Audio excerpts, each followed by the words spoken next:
Call the meeting to order. Good afternoon. I call this hearing to order. A quorum is present. Without objection, the chair is authorized to declare a recess at any time.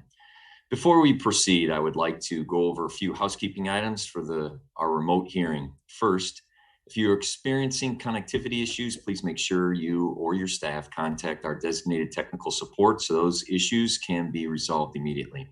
Members participating remotely must continue to use the video function for the duration of their participation in this hearing, unless they experience connectivity issues or other technical problems that render the member unable to fully participate on camera. It is the committee and subcommittee policy that members will remain muted when not recognized, just like turning your microphone on and off during an in-person hearing. This is out of courtesy to all members on the subcommittee, and so that background noise does not interfere with another member who is recognized to speak. When you are recognized, you will need to unmute your microphone and pause for a couple of seconds before speaking so that we will be able to hear everything you say. In order to ensure everything members say is captured on live stream of this hearing, I ask that members pause for 2 to 3 seconds before beginning to speak. If you wish to have a document inserted into the record, please ask for unanimous consent and have your staff email the document to veteranaffairs.hearings@mail.house.gov. It will be uploaded to the committee document repository. Without objection, members will be recognized in order of the subcommittee seniority for questioning witnesses today. This will make it easier for me to ensure all members participating have an opportunity to be recognized. Does any member have a question about the procedures for this hearing? Hearing none, we shall proceed. I now recognize myself for an opening statement. This afternoon, the subcommittee will be reviewing the Department of Veterans Affairs cybersecurity posture.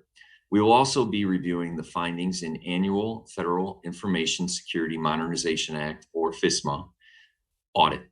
Our goal here today is to assess how VA manages its cybersecurity program, including its cyber supply chain, how it controls access to the confidential data, and how well it safeguards its information technology assets. At today's hearing, we will hear from VA leadership about the broader cybersecurity landscape, the challenges, management's approach to tackling these challenges, and what resources may be needed. Last Congress, the Subcommittee on Technology Modernization held the committee's first ever hearing to examine VA's cybersecurity. I am pleased that we can continue this important work and explore the ongoing cybersecurity management challenges at VA. Cybersecurity is not a new challenge in federal government. The threats to our information systems have only increased since the Federal Information Security Management Act was first passed in 2002. Major cybersecurity breaches earlier this year, especially of SolarWinds, the Orin software, the zero-day exchange server hack, and other instances highlight the risk to our information systems. As our reliance on electronic personal data increases and the sharing of data increases, so do the risks. Our dependence on electronic systems to supply healthcare, e-commerce, and public service delivery is growing. All the more so during the pandemic as government and industry shifted life online. We need only to look back a few weeks to see how dangerous a cyber incident can be. The recent ransomware attack on the Colonial Pipeline crippled fuel supplies up and down the East Coast, adding unnecessary uncertainty and increased costs for countless individuals. Unfortunately, the health sector is not immune to these attacks. In 2017, WannaCry ransomware created by hackers working for the North Korean government spread across the world and infected the UK's national health system. In May 2020, Blackbaud, a cloud software provider used by many healthcare companies, was the victim of ransomware attack.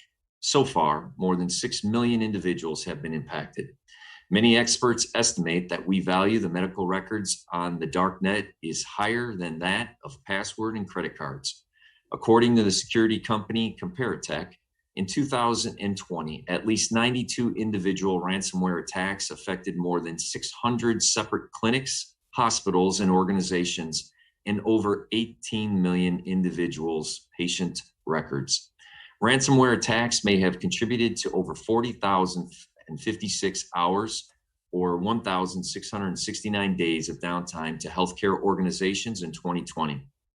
The average time lost to downtime is increasing, up to 21 days during Q4 of 2020. On average, healthcare cyber attacks cost $1.4 million in recovery. VA prides itself as being the nation's largest integrated healthcare provider. In that role, VA should be at the forefront of addressing many of these risks and should be a leader in healthcare cybersecurity. As VA continues the process of modernizing its IT systems to deliver healthcare, adjudicate disability claims, and provide educational benefits, information security management should be a key component from the onset.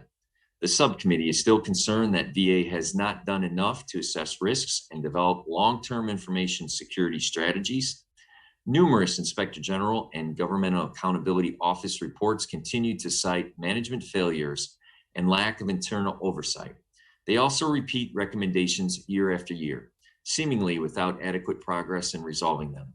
I look forward to the hearing from leadership within VA's Office of Information Technology about the department's overall cyber program and cyber strategy. We will also hear from the Office of the Inspector General about its recent FISMA audit, outstanding issues, and how VA's cybersecurity posture has evolved over the last several years. Finally, we will hear from the Congressional Research Service, whose expertise can help us contextualize some of these issues and understand cybersecurity within the federal government. As Technology Modernization Subcommittee, we must ask, is VA ready? Is VA's information security management system up to the task? Is VA ready to prioritize cybersecurity? American veterans should be able to access VA healthcare with the peace of mind that their data and privacy will be protected. I hope VA can get this right. I thank the witnesses for being here, and I look forward to their testimony. I would now like to recognize my colleague, Ranking Member Rosendale, to deliver opening remarks he may have. Mr. Rosendale.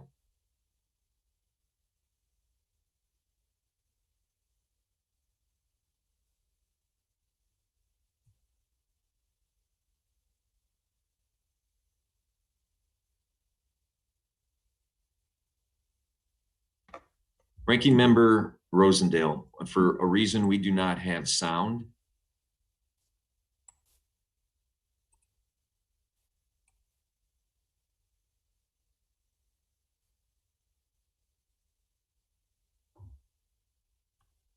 Try it again.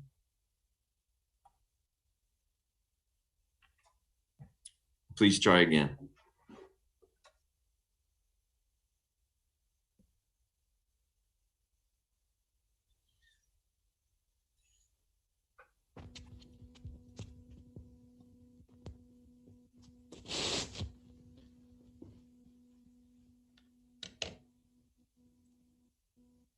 Do we have sound? We have sound, sir. Very good. Very good. Okay. Thank you again, Mr. Chair. I appreciate the opportunity to speak and address the panel today. Thank you for convening. Over the last decade, the Department of Veterans Affairs roughly doubled in budget and staff. Along with this growth has come a massive increase in the size and vulnerability of VA's networks. Today, VA is responsible for securing networks serving thousands of facilities, hundreds of thousands of end users, and millions of devices. There are trillions of cybersecurity events every month to monitor, and over 7,500 terabytes of data are whizzing around. VA has a crucial mission to provide timely benefits and high-quality health care to our veterans. I know significant information technology requirements go along with that. However, I don't think the department's IT capabilities have kept pace with the growth everywhere else. I do not measure results in the terms of dollars that are spent. I measure results in terms of outcomes. But that being said, the budget for the Office of Information and Technology has been flat for years, while the rest of VA ballooned. Every new employee hired, every new program created, and every new facility built means more devices, software, and networks that have to be served. We can see from the Federal Information Security Modernization Act, FISMA, audit that cybersecurity is not keeping pace. Vulnerabilities are everywhere. Some of them are simple. Weak passwords, security logs not being maintained, accounts not being deactivated when employees leave, security patches not being installed. Some of them are complicated. Medical devices are not being segmented appropriately. The inventory of known security vulnerabilities is incomplete. Systems are granted authority to operate without assessments of their security controls. What is as troubling as the fact that these exact same issues and problems have been identified year after year for as much as 10 years now. It all adds up to trouble. This audit is not just a compliance exercise. We have seen the consequences in the real world. In the spring of 2020, a group of cyber criminals exploited weak business practices at the VA Financial Services Center to reroute payments meant for healthcare providers. Several $millions of taxpayers' money was stolen and directed to foreign criminals. They manipulated a web-based system that had been put online barely a month earlier with shoddy security practices right under the nose of the Office of Information and Technology. The system was taken offline, and rightfully so. All payment inquiries were converted to email and phone calls for several months while the system was secured. Then came the SolarWinds hack. It's been called the largest and most sophisticated cyber attack ever. Hackers working for Russian foreign intelligence inserted malware and SolarWinds software update. This impacted thousands of companies and government agencies. Although the VA was running the compromised software, they claimed no data was stolen. I hope you will excuse me if I have difficulty believing that. Nonetheless, VA had to turn off the SolarWinds software and limit its network monitoring for almost 5 months to clean up the breach. What happened during that 5-month period? What do these two attacks have in common? The financial services incident was inexcusable. The SolarWinds attack was unavoidable, but VA took far too long to recover from both of them. The alarms have been sounding for years. VA claims to be concentrating on preventing cyber attacks, but has achieved mixed results at best. There is much less emphasis on mitigation and recovery. Both areas are important. As the VA's capabilities mature in those areas, particularly given the millions of vital veteran records being managed, I am pleased OIT has commissioned a comparative analysis by Liberty IT, which recommended implementing an upgraded and modernized data loss prevention program. I understand data loss prevention is no simple task. VA's program must not only successfully detect potential data breaches and data exfiltration, but also continuously monitor the data breaches of sensitive data, whether it is in a use at an endpoint, in motion via network traffic, or at rest. Year after year, the FISMA audit identifies many of the same vulnerabilities that must be closed. I hope this VA cybersecurity team will be the group that finally accomplishes that. But as the VA networks grow larger and more complicated, defending against every single threat will become more difficult. That means response capabilities are important. Without a doubt, this is challenging, but it is the mission in front of us. I want to thank the witnesses for participating in this important conversation. And Mr. Chairman, I see I have exceeded my time. I apologize and I yield back.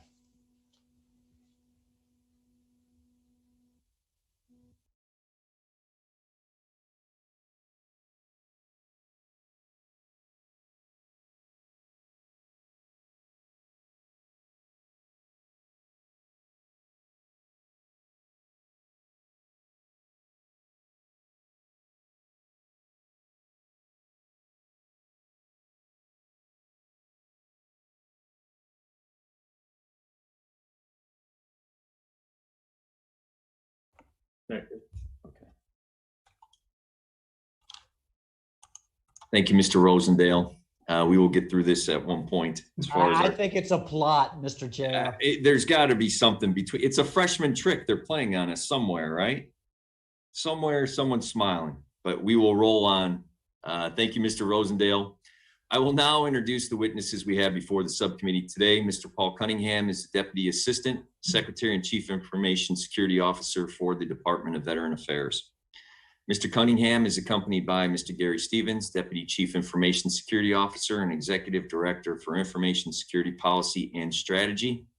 Ms. Martha Orr, Deputy Chief Information Officer, Quality Performance and Risk, and Ms. LaWanda Jones, Deputy Chief Information Officer, Strategic Sourcing in the Office of Information and Technology, and Mr. Michael Bowman, Director of IT and Security Audits Division, Office of Audits and Evaluations, VA Office of Inspector General, and Mr. Chris Jacoran, Analyst in Cybersecurity Policy, Congressional Research Service. We will now hear the prepared statements from our panel members. I'll remind you to please pause for 2 to 3 seconds before speaking so that the recording will capture all of your words, and please remember to do so when answering members' questions. Thank you. Your written statements in full will be included in the hearing record. Without objection, Mr. Cunningham, you are recognized for 5 minutes.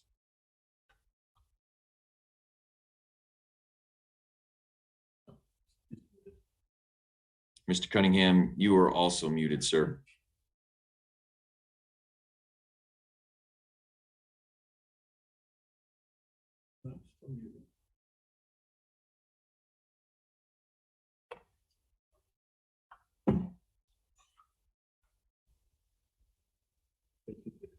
You're good to go, sir.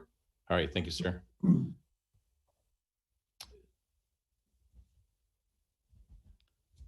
Good morning, Chairman Mervin, Ranking Member Rosendale, and distinguished member of the subcommittee.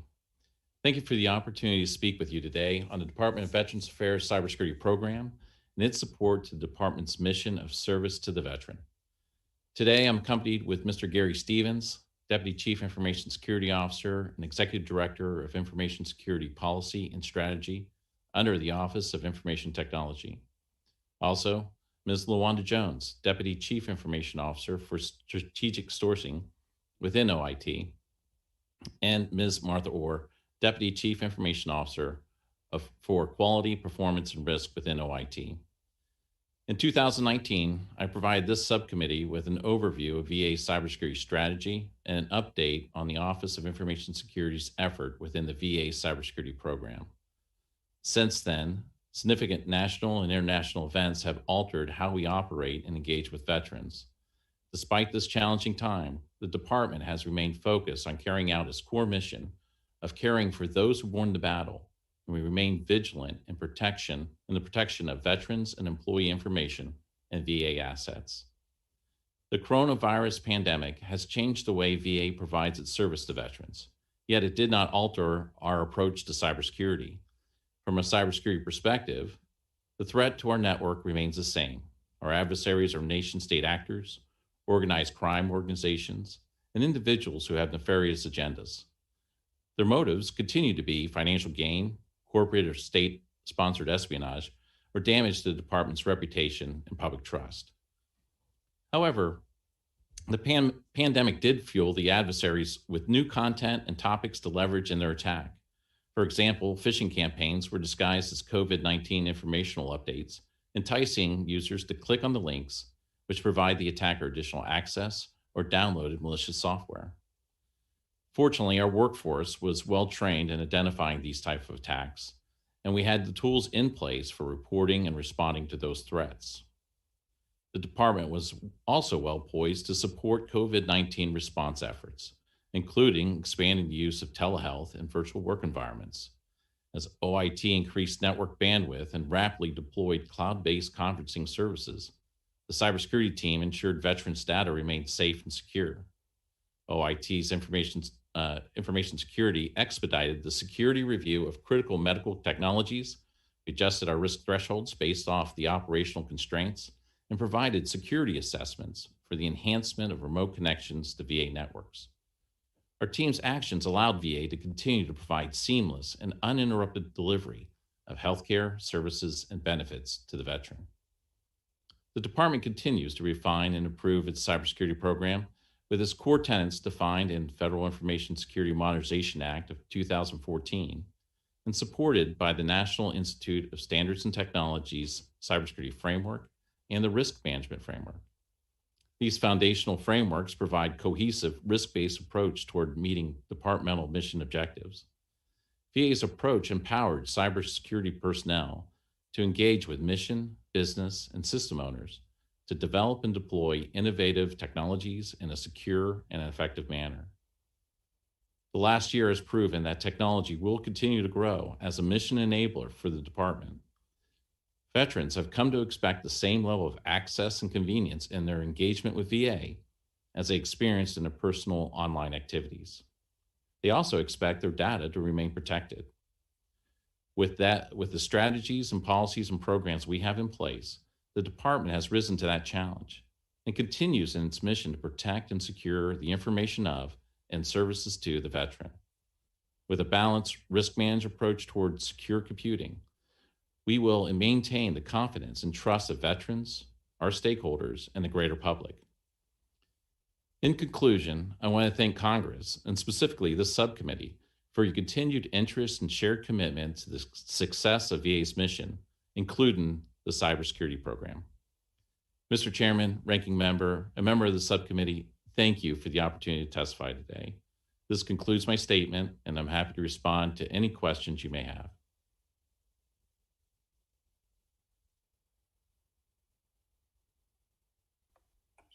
Thank you, Mr. Cunningham, and thank you for your service. Next, we'd like to have Mr. Bowman. You are recognized for 5 minutes.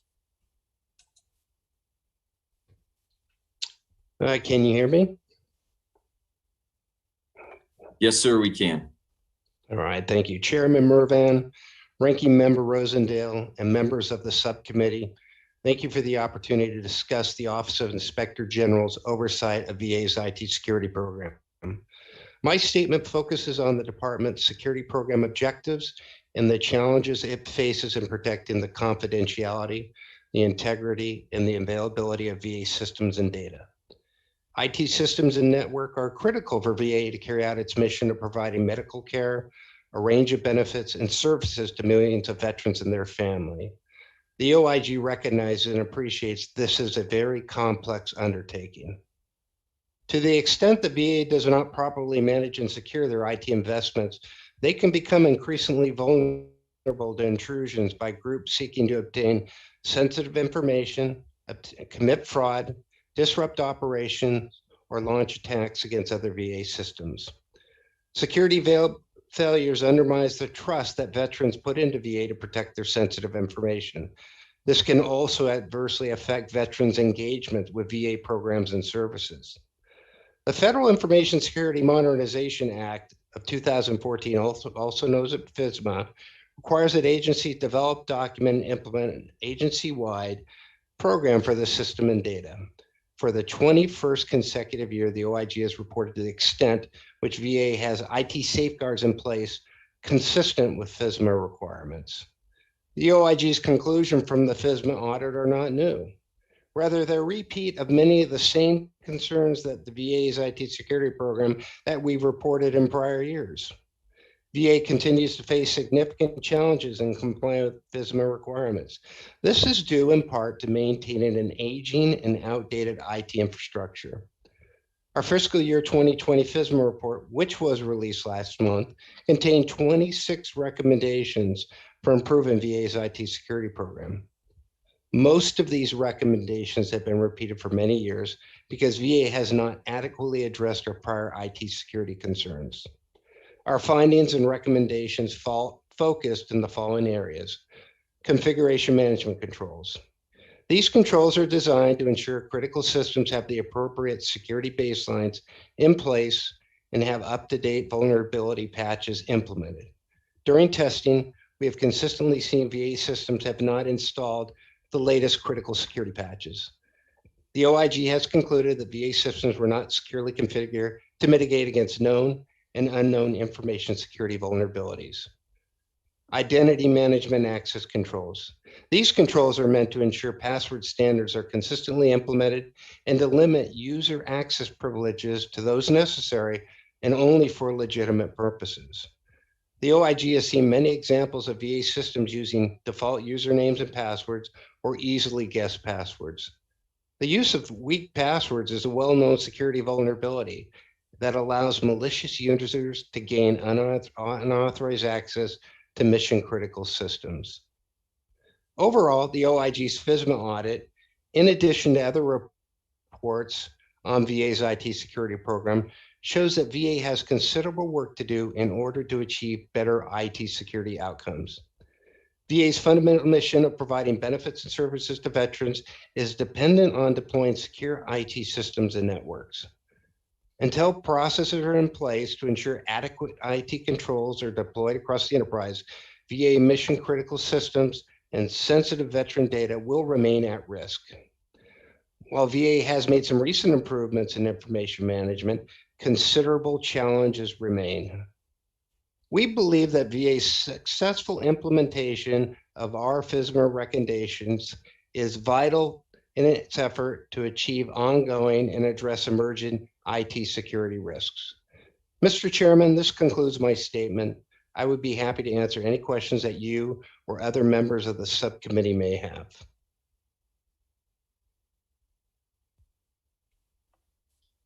Thank you, Mr. Bowman. At this time, I would like to introduce Mr. Jai Karan. You are recognized for 5 minutes.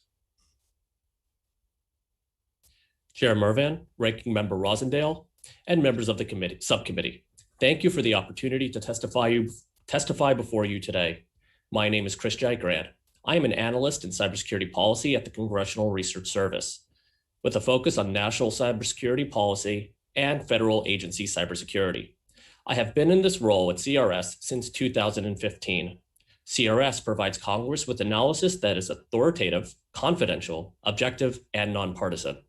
Any arguments presented in my testimony are for the purposes of informing Congress, not to advocate for a particular policy outcome. I have submitted my written testimony for the record. It addresses the principles of risk management agencies consider when developing cybersecurity programs, federal agencies and policies involved with the Department of Veterans Affairs cybersecurity, and options for Congress. During my oral statement, I will discuss VA's unique challenges and options Congress has to address them. VA has unique challenges when it comes to ensuring its cybersecurity. The department has a customer base of over 9 million veterans and their families. It operates over 5,000 facilities nationwide and must protect an array of information technology or IT devices, from laptops to blood pressure monitors. In protecting this equipment, VA, like all federal agencies, engage in a cybersecurity risk management process.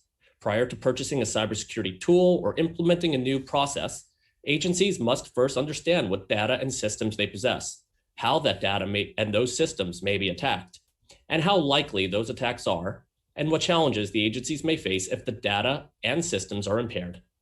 This assessment helps to ensure that agencies take proactive approaches to cybersecurity in a resource-limited environment. VA requested $113.1 billion in discretionary funding for fiscal year 2022. Using past year's calculations, this may equate to an estimate of around $650 million for cybersecurity funding, should Congress continue the trend of enacting around 0.57% for cybersecurity funding as a percentage of discretionary funding, and if that trend continues. Relative to other agencies, VA spends more on cybersecurity. This is expected as the VA has the second largest agency budget behind the Department of Defense. As a percentage of overall budget, VA spends slightly less, even when discounting agencies with a significant cybersecurity expenditures for national cybersecurity missions. Congress may choose to direct VA to change its cybersecurity spending. Congress may choose to direct VA to pursue the use of shared services. The Government Accountability Office and the Inspector General have highlighted shortcomings in VA's management of IT systems. While the responsibility to manage the IT risks of an agency ultimately lie with the agency heads and their designees, an agency may lack the expertise to assess its IT risk, appropriate IT security solutions, and have the funding necessary to address those risks. One way to address this issue is to shift the provisioning of cybersecurity services from VA to another agency. The Cybersecurity and Infrastructure Security Agency, part of the Department of Homeland Security, may provision technical capabilities for VA, such as Domain Name Services Resolution or DNS resolution, Security Operations Center services, and the Continuous Diagnostics and Mitigation Program. Congress may choose to accelerate plans for VA to move toward next-generation cybersecurity services, such as endpoint detection and response technology, penetration testing services, and zero-trust architecture. In examining this option, Congress may choose to create statutory requirements for VA, reports to Congress on their adoption, or provide explicit resources to support their adoption. Congress may also target specific systems for next-generation cybersecurity services adoption, such as those related to the electronic health records or financial management systems. Congress has required VA to implement cybersecurity requirements in addition to those broadly applicable to the federal government in the past. For example, the data breach notification requirement in the Veterans Affairs Information Security Act is in addition to the data loss notification requirements in FISMA and the Privacy Act of 1974. In closing, VA has unique attributes to its mission and IT enterprise, which complicates its efforts for cybersecurity. However, there are established policies and programs in place to assist with implementing a successful cybersecurity program, and Congress has options to accelerate cybersecurity at VA. Thank you for the opportunity to testify today, and I look forward to your questions. Thank you, Mr. Jaikaran, for your testimony. At this time, I will recognize myself for 5 minutes for questions. Mr. Cunningham, how would you grade VA's progress regarding its cybersecurity program? Thank you, sir, for the opportunity to ask that. I think VA is on par or slightly above par with the rest of the federal space. I work with the Department of Energy, and my discussions with other CISOs, I find that the challenges that we see are equally shared across the federal space. Although the type of information that we're protecting is a little bit of a challenge, a little bit different from my counterparts. I do find that we do suffer from the same set of challenges.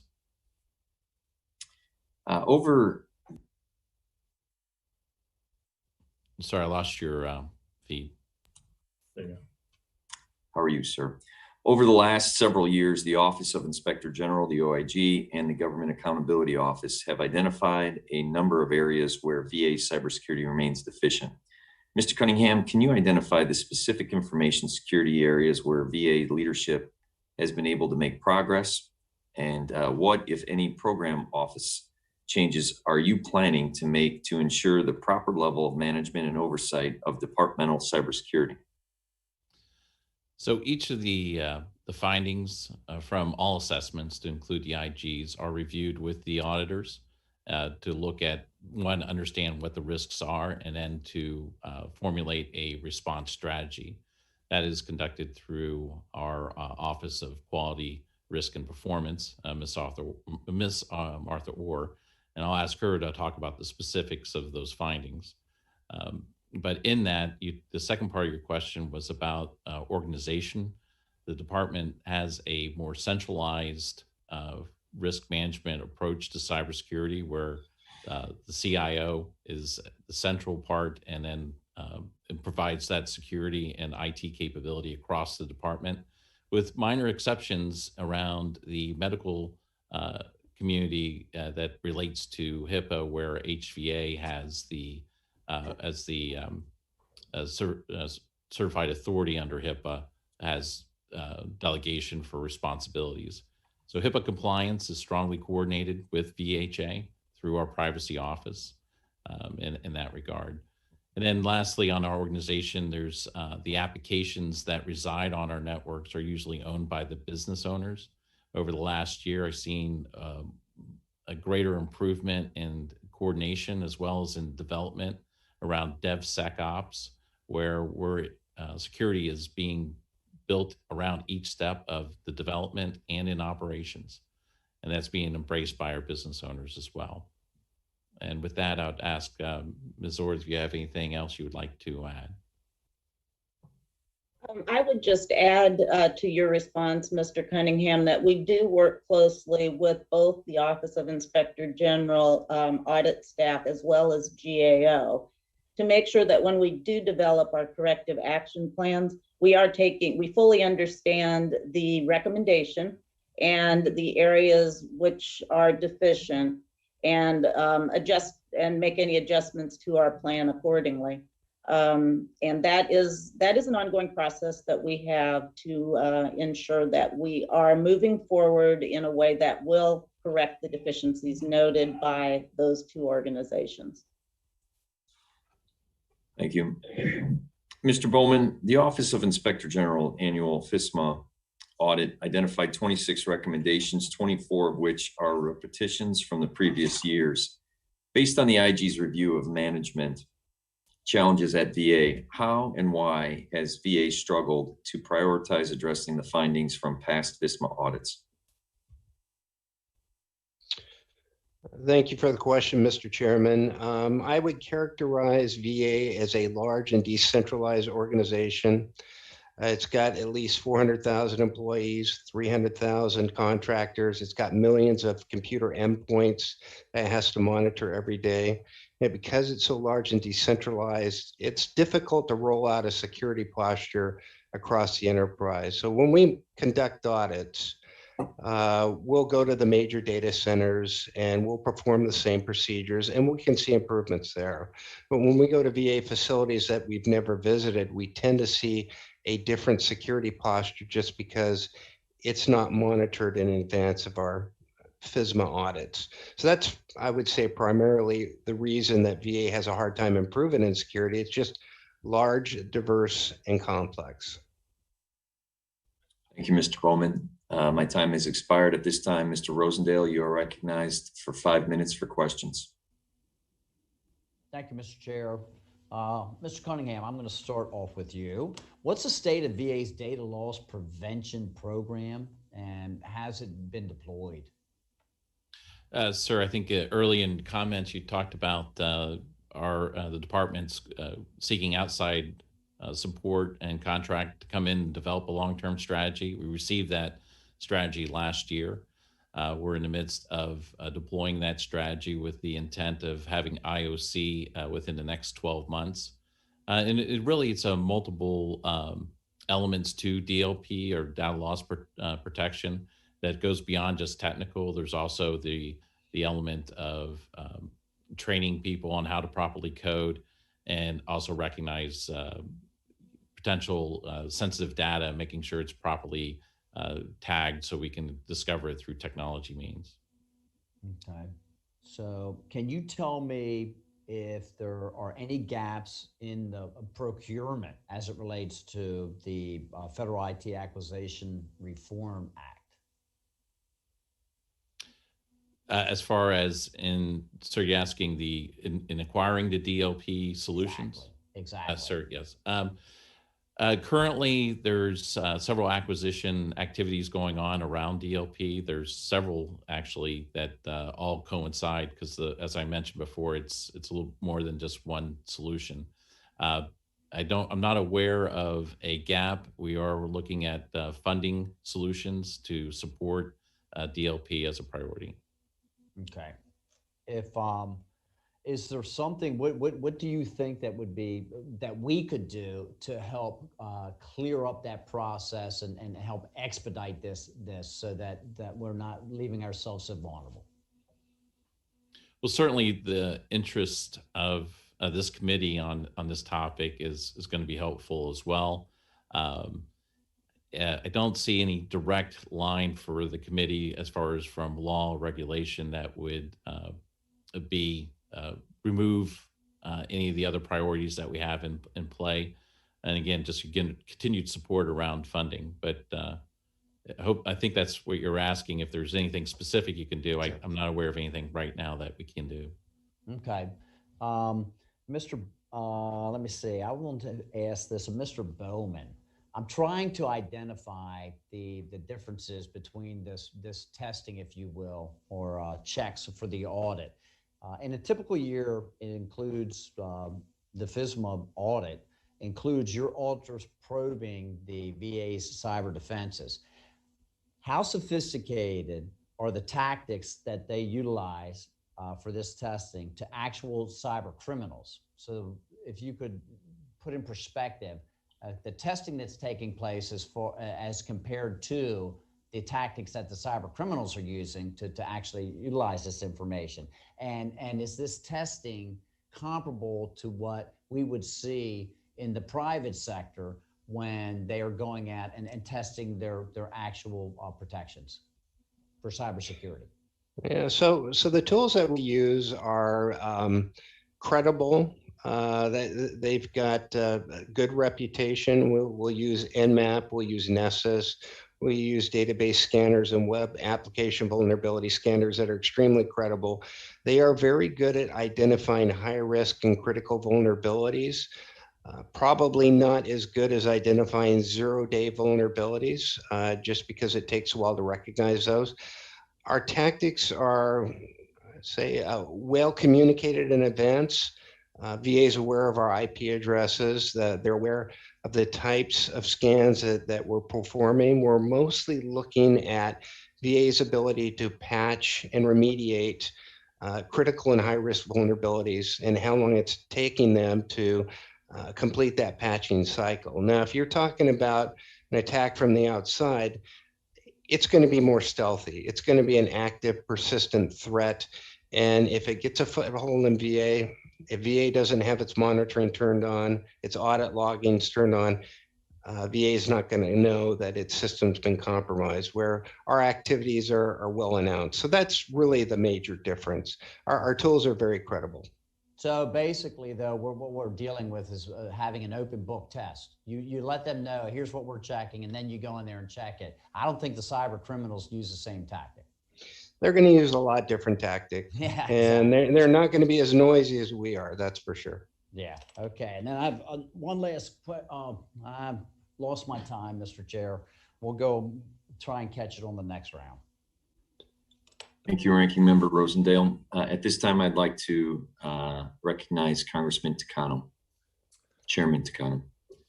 Thank you, Chairman Mervan. Over the last several years, the committee has heard about VA's challenges regarding hiring well-qualified staff in sufficient numbers, especially in high-tech positions in OIT. Mr. Baumann, in your opinion, are VA's hiring challenges impacting its cybersecurity posture? I think if you look at the CIO's position and how often VA gets a new CIO to that office, the consequence of that is VA changes its priorities. And so you may have a CIO that focuses on IT security, and then that position turns over and the next CIO might focus on Cerner EHRM implementation. So if you don't have consistent leadership, it's hard to see the initiatives get completed from cradle to grave. So the turnover at the highest positions does have an impact.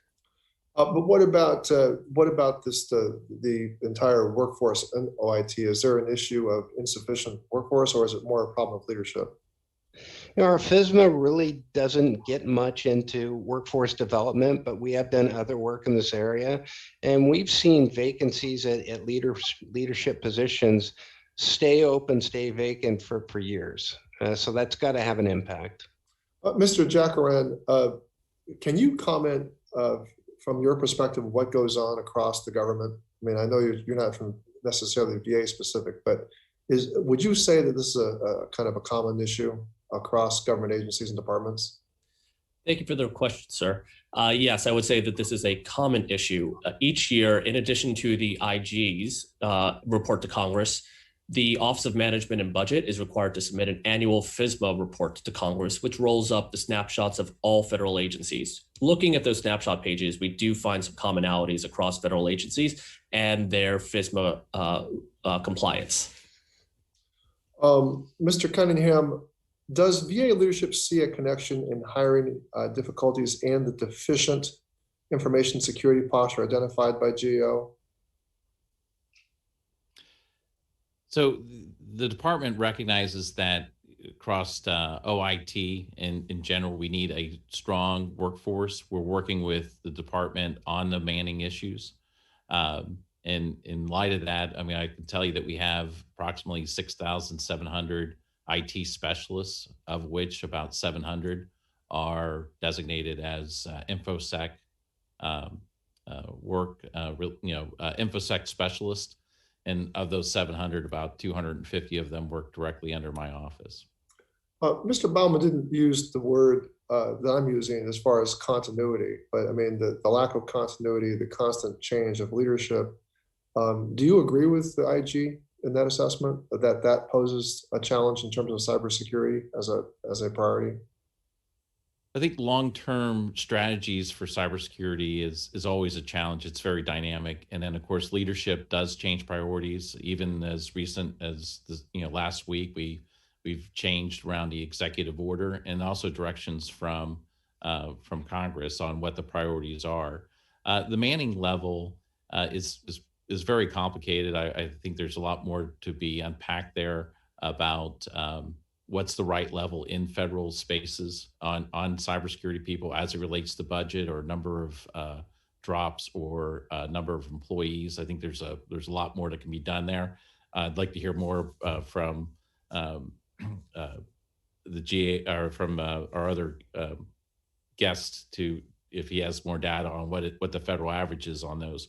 I can say that if you're changing your strategy, and I think the objectives of the strategy remain the same, but how we implement those can change, the priorities change, and it makes it difficult for long-term progress to be fully funded and maintain the priority that it has when we initially begin and then in the out years. Excuse me, Mr. Yes, Cunningham, to what degree is turnover at the senior leadership and SCS levels?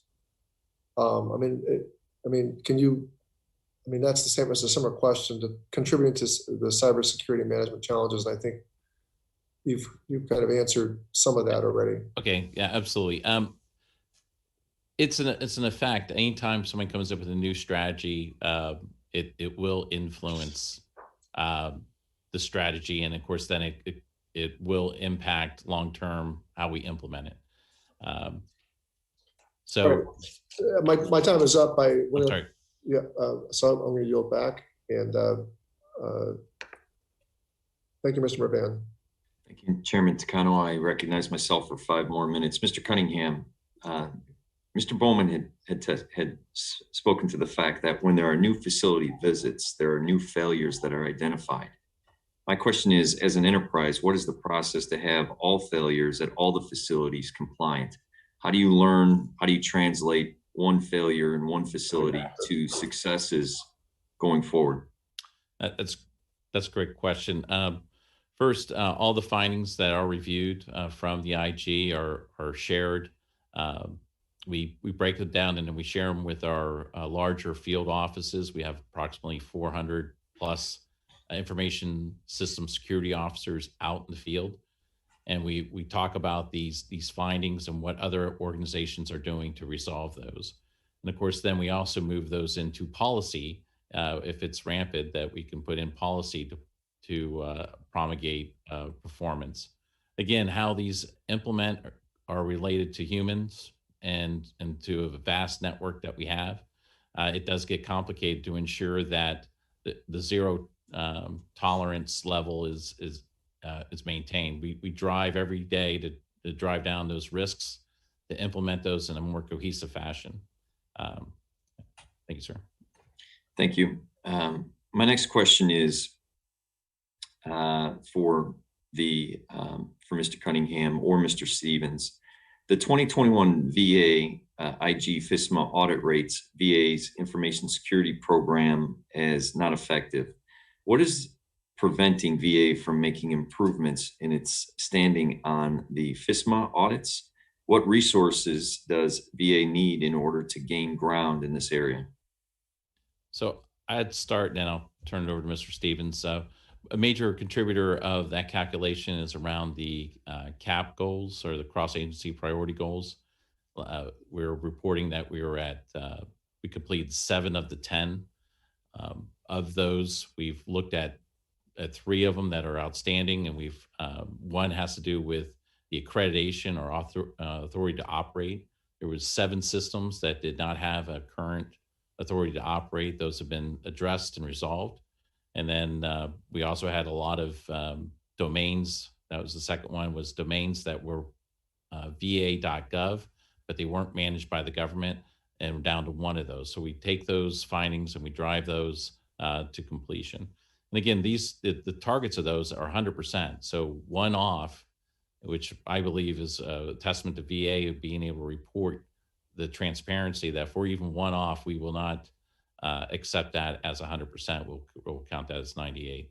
And then with that, Mr. Stevens. Yes, sir. In order to get in front of that issue as well, we've done a number of proactive things, inclusive of ensuring that our policy is better aligned with the NIST 837-39, so that it further embraces that, as well as aligning with the 1253 standards. So number 1, we're at parity with DoD and how they do those assessments from an EHRM standpoint. But also what that does for us is it gives us a further distillation consistent with those standards, so that we operate based on a common rubric across the federal space. And then with that, we've integrated and designed what was referred to as the knowledge service. The knowledge service is a online repository inclusive of both the policy requirements, a distillation of what's the essence of those policies and what they mean at a more functional and digestible level, and then aligning those also with the implementation guides. Through that effort, we get consistency in implementation to address some of those concerns that Mr. Bowman mentioned earlier.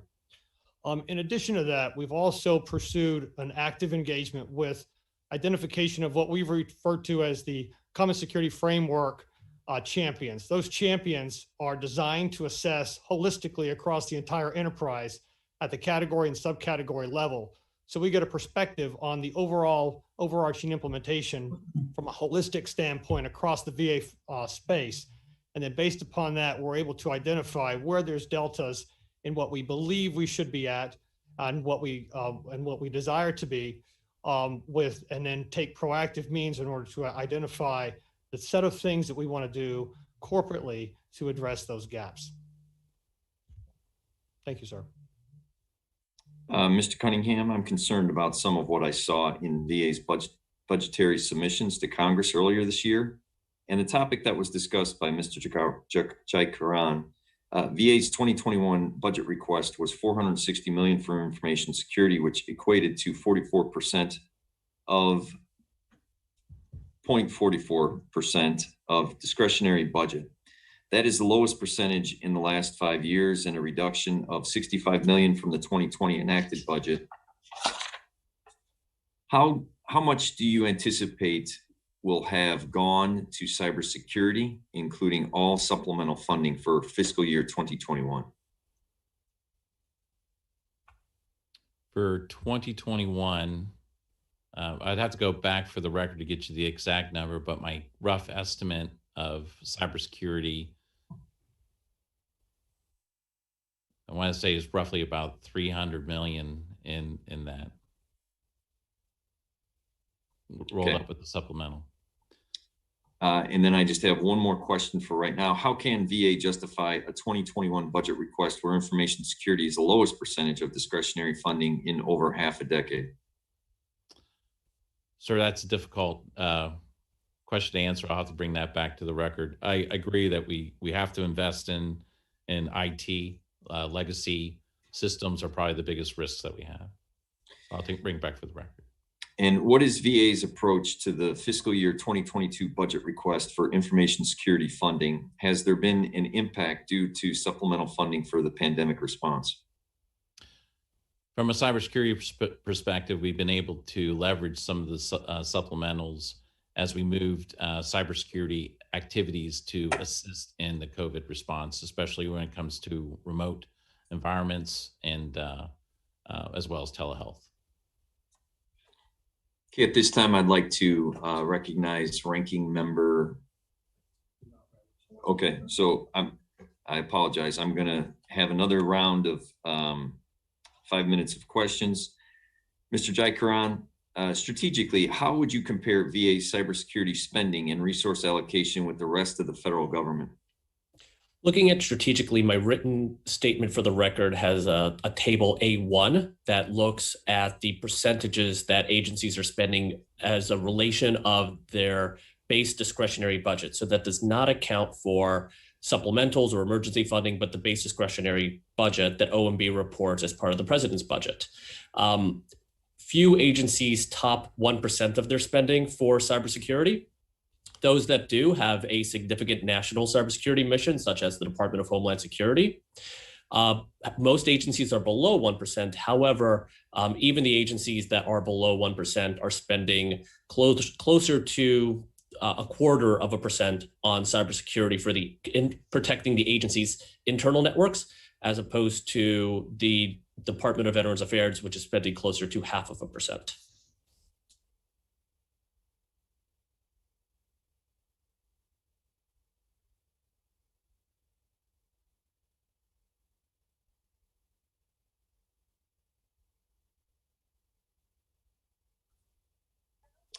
Following up on the ranking member's question, can you speak to the limitations of the FISMA audit and how it compares to the industry cybersecurity audits?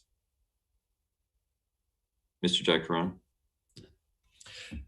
Thank you for the question, sir. So the FISMA audit is unique in the sense that it is governed by a series of special publications that the National Institute of Standards and Technology puts out, and guidance that the Office of Management and Budget releases to agencies each year. So agencies know the documents they will be compared against, and agencies know the standards that OMB is looking for.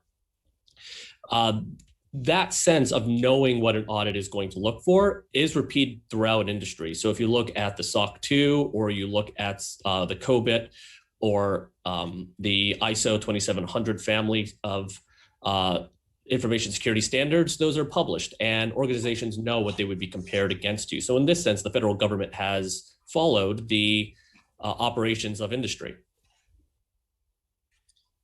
Thank you very much, sir. At this time, I'd like to recognize Ranking Member Rosendale. Are you prepared to ask your next follow-up question?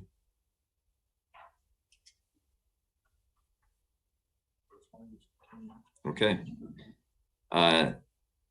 We will be waiting for Mr. Rosendale. At this time, Mr. Bowman, in preparing the audit, did the OIG notice any trends or general patterns in VA cybersecurity posture? So typically, when we conduct the FISMA audit every year, we focus on a consistent group of controls. We'll look at access controls, configuration management, service continuity, security management. We're looking at the same set of controls every year. And as we indicated in the statement, we have repeat findings and recommendations. That is the pattern. Most of those recommendations have been ongoing for more than 10 years. So we would expect to see more than incremental improvement over time. If VA focuses on the access control issues and configuration management control issues, that would go a long ways towards removing the material weakness. Thank you. For Mr. Cunningham and Mr. Stevens, the FISMA audit noted deficiencies in the implementation and application of the Enterprise Risk Management Program. How would you describe the deficiencies in implementation and application of the Risk Management Program? So I look at we looked at our policy. We made sure that it mapped back to the FISMA standards. We also mapped it back to the NIST risk management framework under NIST Special Pub 837 and 39.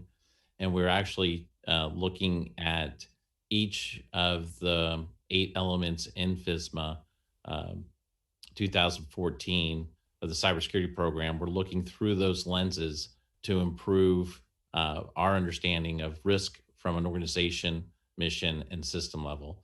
That's been a standard discussion in cybersecurity for the last 2 years that I've been here, and it's been being implemented within inside my organization as well as across OIT. So I look at it that, from a risk management perspective, we have the tools in place. We have the people that are knowledgeable on the controls, and to balance the risk to the mission where it's appropriate. With that, we can also turn it over to Mr. Stevens if he has additional comments about the risk management approach. Yes, sir. What I would say is that in addition to what Mr. Cunningham mentioned, we're also working directly with our QPR team, Ms. Martha Orr, so that we're able to identify common risk indicators as it relates to the way in which we execute our roles and functions, and as we assess our controls and their configuration and their status, so that we get more of a holistic understanding of that ARM, of that risk management framework and the implementation holistically, so that we're also driving towards the scenario where we're able to assess our posture at a corporate level based upon critical risk indicators. Thank you. Mr. Bowman, would OIG agree with Mr. Cunningham's characterizations? Why or why not? As I've said previously, the VA enterprise is a large, decentralized, complex organization. It's very difficult to roll out a consistent security posture across the enterprise. I wouldn't disagree with anything that Mr. Cunningham has said. It just proves that implementation is more difficult than developing policy. Thank you. Mr. Cunningham, does VA have a plan for implementing the 26 recommendations that the IG identified in this year's FISMA's audit? Can you provide it to the committee? We do have a plan and we can provide it to the committee. Okay. What is the timeline for the completion of that plan? Each the findings have a different timeline due to the complexity. We'll ask Ms. Orr if she wants to give the roll-up on the timeline. Yes, thank you, Mr. Cunningham. Yes, each of the recommendations has a plan of actions and milestones, and that speaks to the mitigation strategy to correct the deficiency, and each has a date.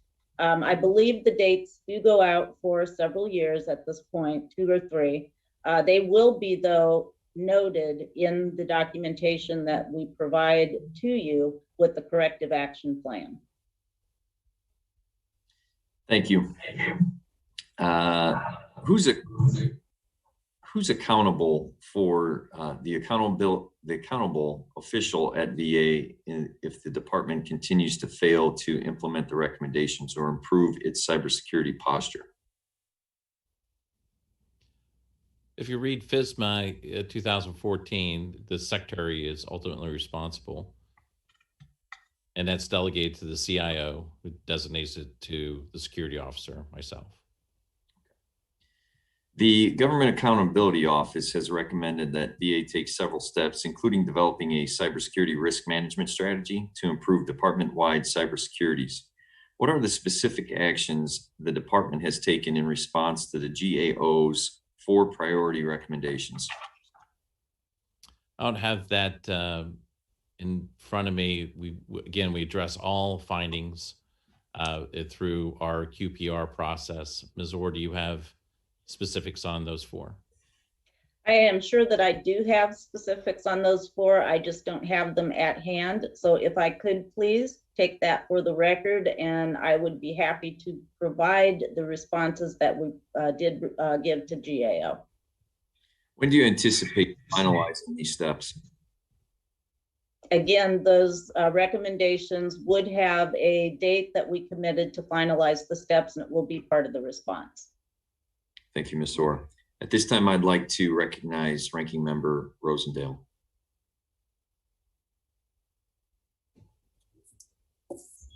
Mr. Chair, we back live again. The tomfoolery is over. The committee's functioning.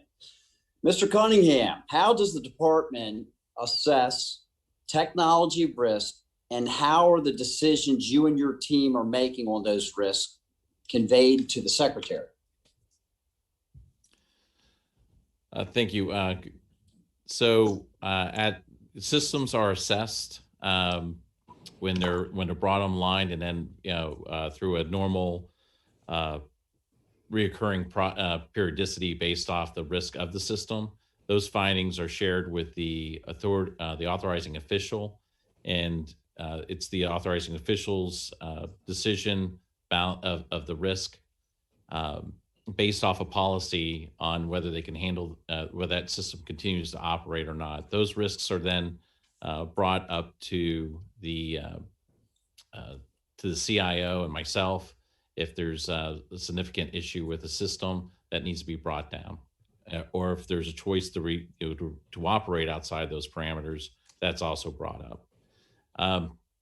From that, we also have ongoing scanning for vulnerabilities, the same scanning tools that are used by IG.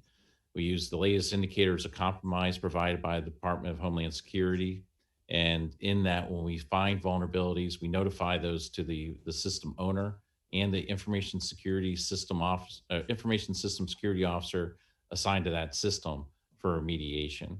If there's an issue on that, they can't make POA&M, that's been brought up and it's tracked. And it's, again, we look at how many of our systems are slipping or how much we're carrying that additional risk. And that's reported up to the CIO through various means, whether it's governance councils or weekly reports. So who establishes the priority of these deficiencies? Okay, so we continue to see, as the reports show, that we've got 20 of these issues that continue to show up for 10 years, time and time and time again. Okay, so what I'm trying to figure out is who establishes the priority of those issues and which ones are to address at what time? So that, again, will be coordinated through operations, myself, and quality performance review, Ms. Orr. Okay. Mr. Jike-Grant, I would like to ask you a little bit more of a subjective, I hate to say, question, but what I'm trying to determine is what's your level of concern of the access to any foreign party, okay, to all of this information, okay, from the VA, and the additional risk that it poses if they can start puzzling together DOD, VA, taking all that information. And it's our understanding that there was a lot of different agencies that their data was breached, okay? And the risk that it poses to our service members, whether they're active or in a veteran status, okay, both financially and physically. Thank you for the question, sir. As we think about the threats that foreign adversaries may pose to American citizens, it's important to think about which adversary we're referring to. If we're talking about a highly sophisticated nation state like Russia, they may have a certain set of motives about identifying potential targets for espionage. If we're talking about China, they have the same purpose. However, if that foreign adversary is a criminal organization, they may be seeking to use information related to the protected health information or the personally identifiable information about a veteran or a service member or their families in order to spearfish them or otherwise fool them into installing malware on their computer and taking advantage of their finances or other protected and sensitive information about them. So it's important to think about not just foreign adversaries, but the type of adversary and what they may seek to do with specific types of information. So, and that all being said, I guess the crux of my question is what level of concern do you have that all of these parties are doing exactly that, and just how much risk our members are at? Based on publicly available information, it is difficult to draw a strong conclusion on the level of concern. A few weeks ago, the Director of National Intelligence, Avril Haines, testified before Congress as part of the worldwide threat assessment of the intelligence community and did highlight the cybersecurity risks. So we do know that we have foreign adversaries that are seeking to take advantage of American citizens and their data, and that should, at a binary decision, cause concern and a response from both government and industry to stymie their ability to take advantage of Americans and their citizens. Thank you. Mr. Chair, I see that I'm out of time again. I'll yield back. Thank you, Ranking Member Rosendale. Mr. Jayakaran, how how can we best provide agency CIOs and leadership with useful immediate information that will help them manage and address cybersecurity threats and risks?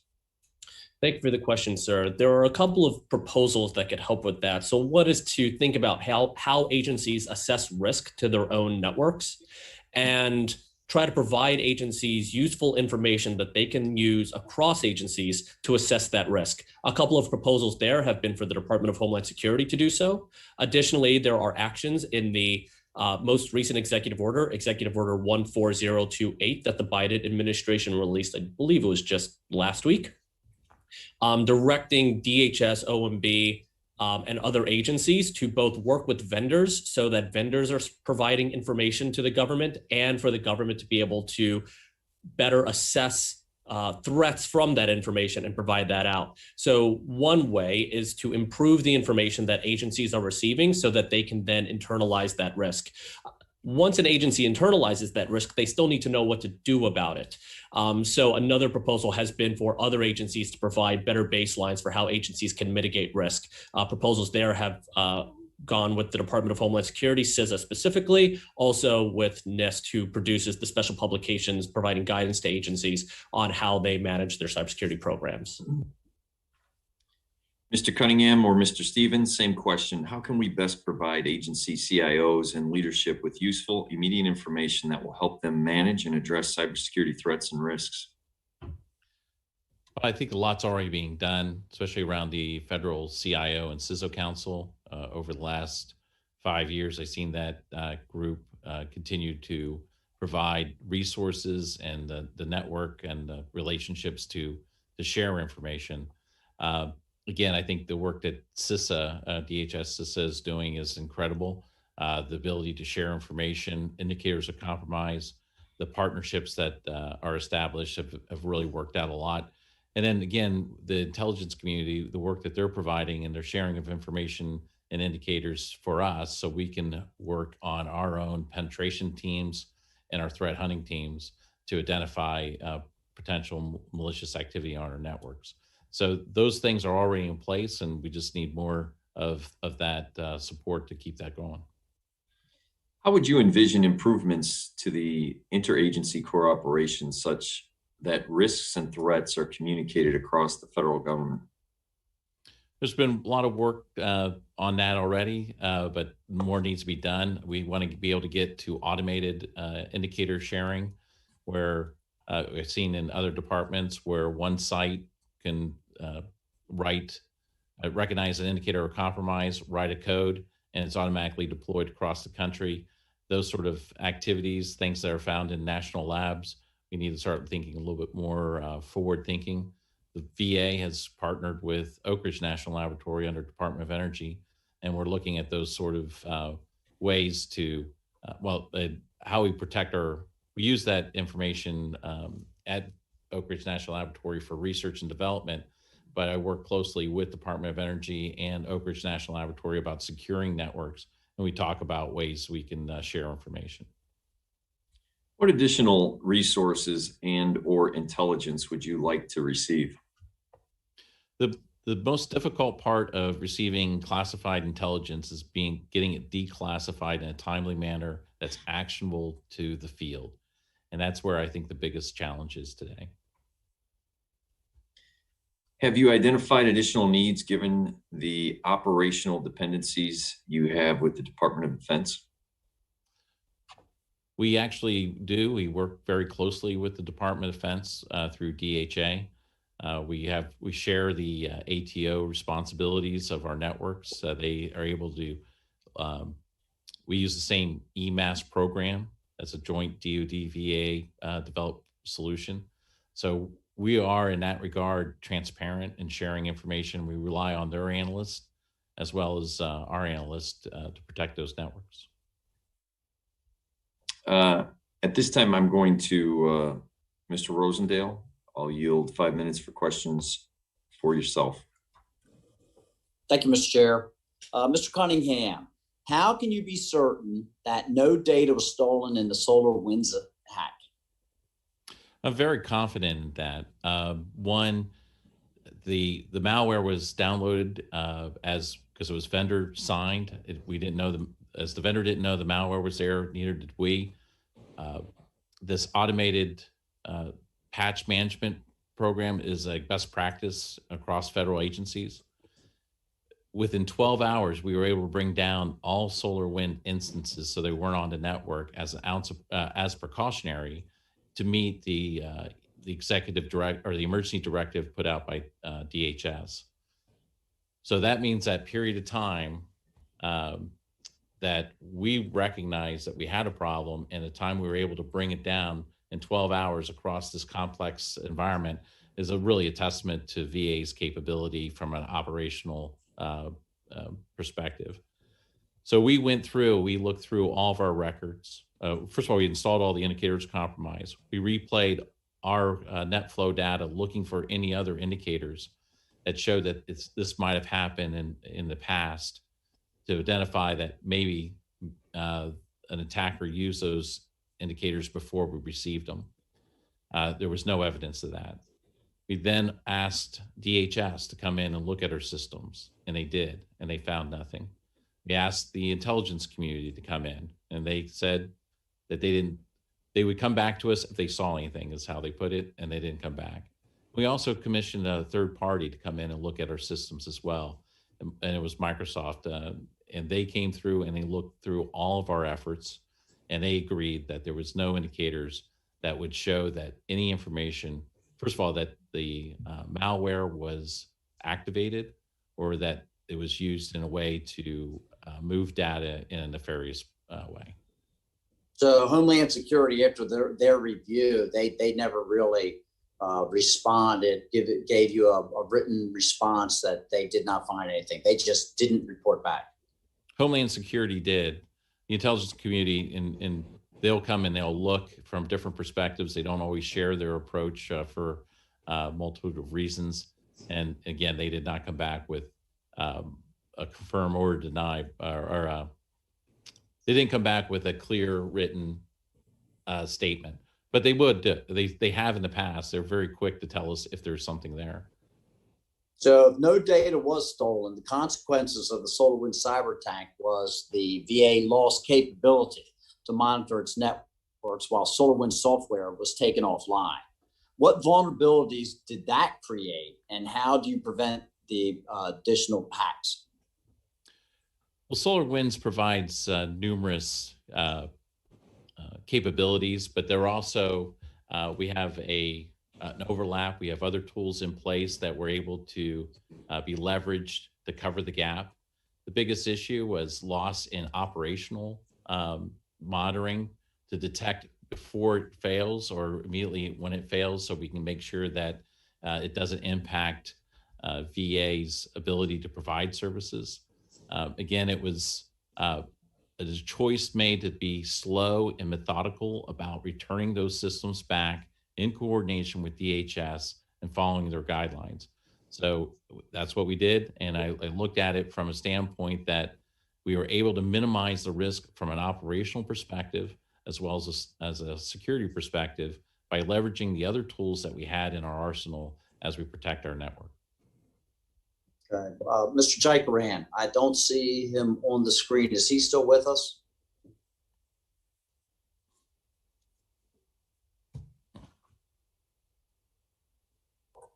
We believe we may have just lost him for a moment, Ranking Member. Okay. Well, then my last question was for Mr. Jaikaran. So if I can yield back the balance of that time, Mr. Chair. If he joins us again, maybe I can hit him with one more question. Thank you, Ranking Member Rosendale. My question is regarding supply chain management. Given VA's massive technology upgrades, proper supply chain security is essential. Ms. Jones, what steps are the department leadership taking to ensure proper oversight of supply chain issues? Thank you for that question, sir. We have developed a ICTS, that's Information Communications Technology Services Supply Chain Risk Management Strategy. And we're looking at it from a VA holistic perspective.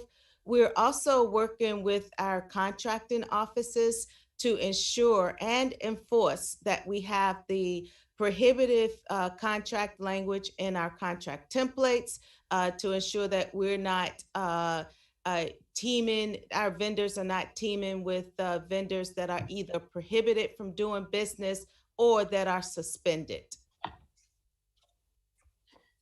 How have supply chain risks changed over time or because of the COVID-19 pandemic?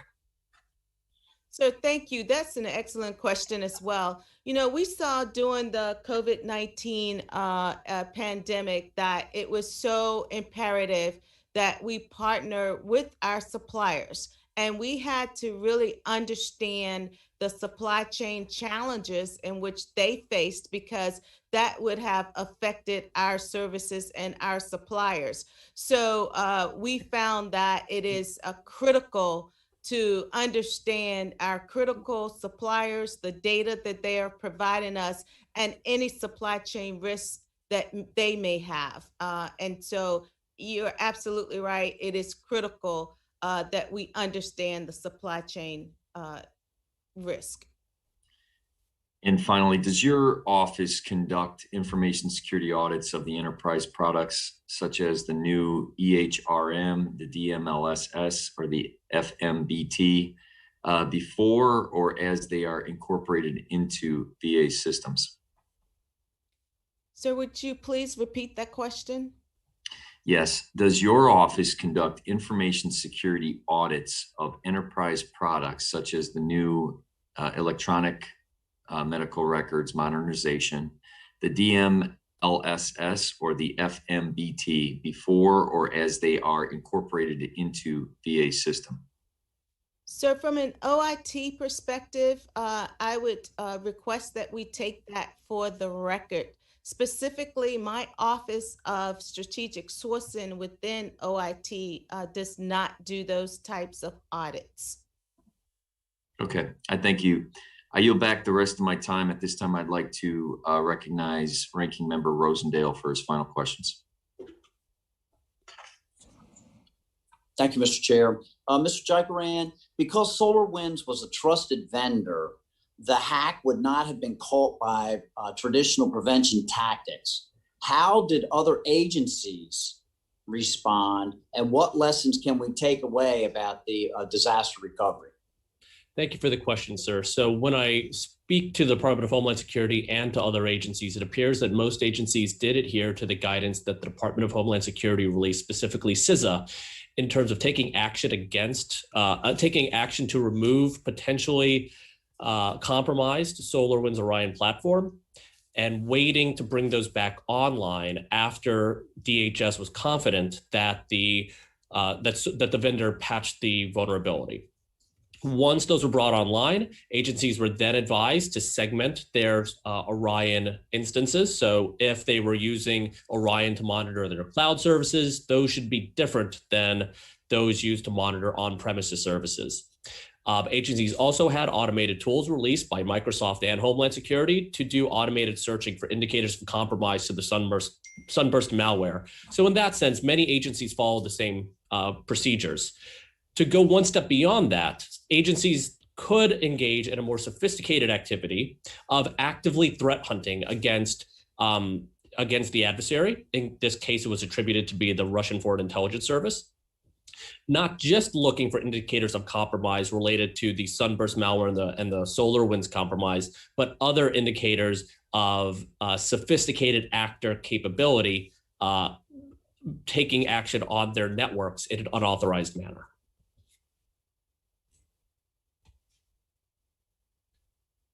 So again, as we look forward, what lessons can we pick up from this as far as, I mean, we're doing the audits, I get that, but what could we glean from this to say, okay, here's what we could specifically do better to either identify this, keep it from happening, or address it better in the future? Thank you, sir. So there has been some work at the Department of Commerce, particularly the NTIA, has looked at developing something called an SBOM, or a software bill of materials, where vendors would have to disclose to their buyers what code was put into their product, so that and attest to any vulnerabilities that may come inherent to that product. So that's one step that we can drive government vendors to be transparent with government agencies about what they're purchasing and the processes under which those products were developed.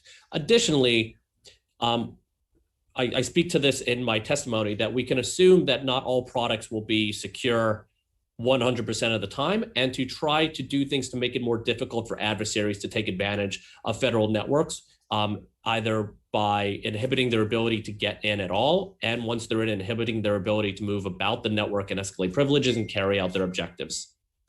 One way that the administration has proposed doing so is by implementing zero trust architecture, which could be a very heavy investment for agencies to shift toward a zero trust architecture, but it would have a benefit of inhibiting adversarial activity on agency networks.